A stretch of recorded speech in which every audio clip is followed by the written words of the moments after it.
Hi, I'm Candace Beeke, president and publisher of the Portland Business Journal, and welcome to Executive Insights. Today, I'm speaking with Patrice Tsague, CEO of Smart Oregon Solutions, a renewable energy and smart technology company transforming how homes, businesses, and cities use clean energy and smart systems. Under Patrice's leadership, SOS has grown rapidly, earning recognition from PBJ among the region's fastest growing private 100 companies and expanding nationally with innovation centers in Portland and Orlando. Today, we'll be talking about how clean energy and smart technologies are reshaping both the Portland Vancouver region and markets nationally, as well as the leadership needed to drive innovation in a competitive industry. Welcome, Patrice.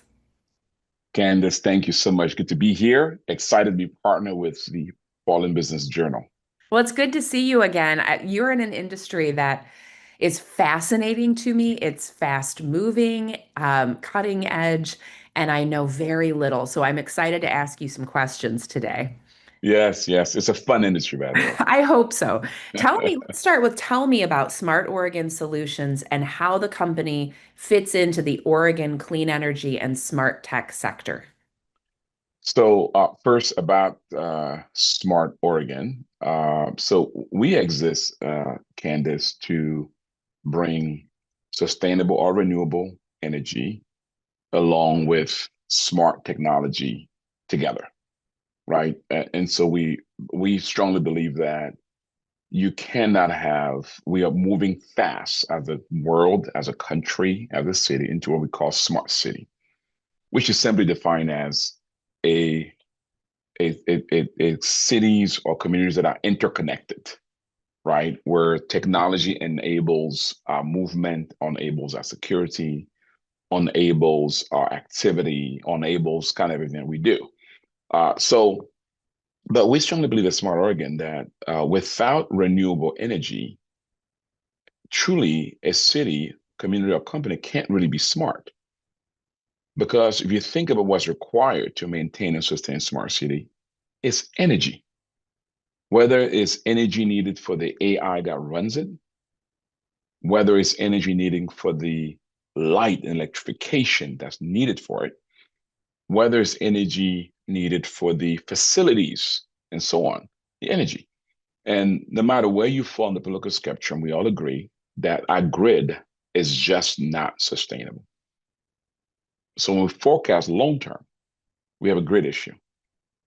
So if that's the case, then we need supplementary energy or renewable energy, not just because it's good for the planet, but it's essential for our very survival. So that's where we kind of fit in. And so within the region, as you're well aware, there's an ambitious goal that Oregon set out to achieve clean energy by 2040. Washington has a similar goal. So there are net zero targets, right, in our city, in our region, and so forth. And so we want to help facilitate. We want to help the leaders of our region reach their net zero targets, and we want to help companies be a part of that process. That's exciting. It sounds challenging. And I've had a little bit of a chance to get to know you, Patrice, spent time with you. So I'd love to help our audience get to know you as well. As a leader, what values or lessons guide your decision making?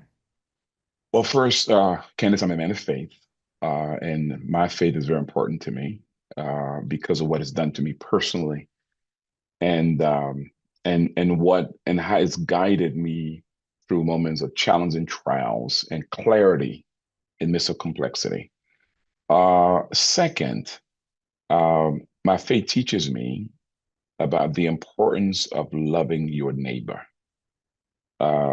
And so, if I'm going to love my neighbor, that neighbor, and the question becomes, who is that neighbor, right? That neighbor obviously begins with my wife and my children, right? They're my closest neighbor in my extended family. But it also extends to my partners, my business partners, then to my employees, my team, my suppliers, my customers, right? The community where I do business in. So if I'm going to love my neighbors, then how I do business must reflect that. I must do business in a way that's not only good for me and my investors and my employees and my suppliers, but also good for my customers and the community where you do business in. So that really shapes how I lead and how I do business. Thank you for sharing that, Patrice. And let's shift a little bit and talk more about SOS and how the company is differentiating itself in a competitive renewable energy and smart solutions market. Yeah, you're absolutely right. We are in a very competitive space, but it's also a fun space because it's an emerging space, right? Smart city started, several years ago. It's not new, but it got stuck because the technology wasn't there yet. You didn't have AI and you didn't have crypto and all the things that are happening now. And renewables started years ago, but the cost, the barrier of entry was too high, and it was political, and it was some people shouted because it felt like an agenda, and others have there are all kind of views around it. So what Smart Oregon, what we do, we get the politics out of the way, and we just focus on, is this good first for the planet? Because our faith teaches us that we got to be stewards. Is this good for the community? Is this good for our customers? And is it sustainable, viable?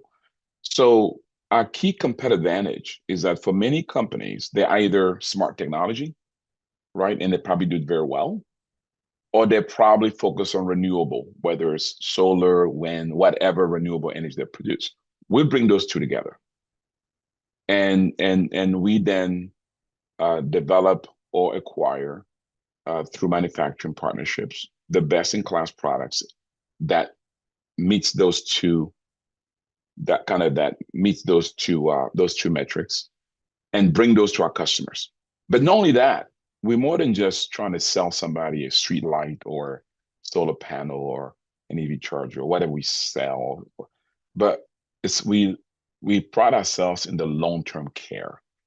So our clients have the opportunity to partner with us on the long term, what we call a service agreement that allows us to stay with them through the life of their project, through the life of their product and services, coming alongside the manufacturer warranty, backing that up, and providing the support that they need to ensure the outcome they're set out to do is sustained over time. Let's take that one step further. As you said, we tend to politicize everything in the US, it seems right now, but these are interesting times for renewable energy and clean energy. What are the biggest opportunities and challenges you see for SOS and the industry in the next 3 to 5 years? Yeah, well, let me stay with the obvious challenge. The current administration have changed policies that for some people feel like it would make it more challenging for renewables, that incentivizes traditional energy versus renewables, at least the perception. But as we look deep into it, we looked at both the industry growth, the viability industry of the industry, and also looked at some of the policies that have been proposed. We're not really concerned. It is creates a perception challenge, obviously, and yes, less money from government will be supporting our industry. That is true. However, our industry is is mature now, and there's a business case that's already been made and solidified. We believe government has done its job. It is going to take back the weak players, right? Folks that don't have sound business management, sound solutions.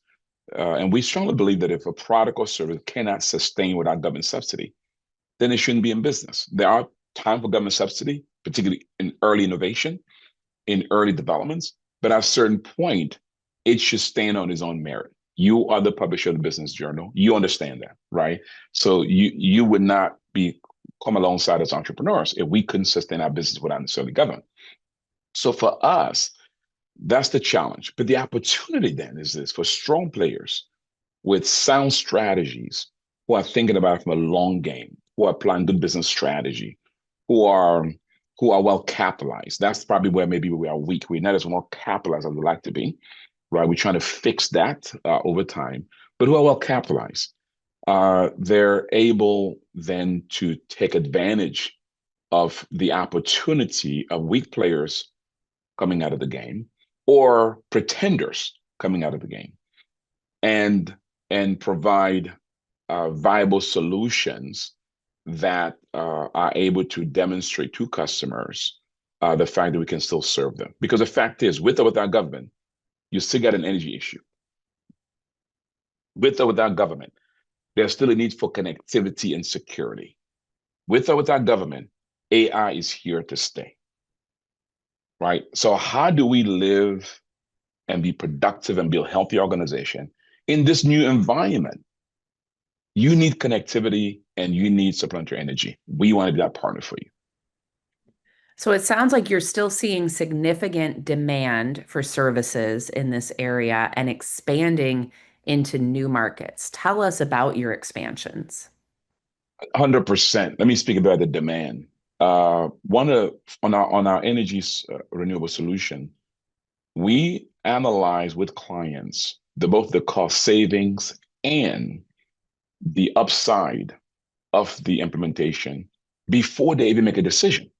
So it's an economic decision, not a decision of passion or a decision of worldview. It's an economic one.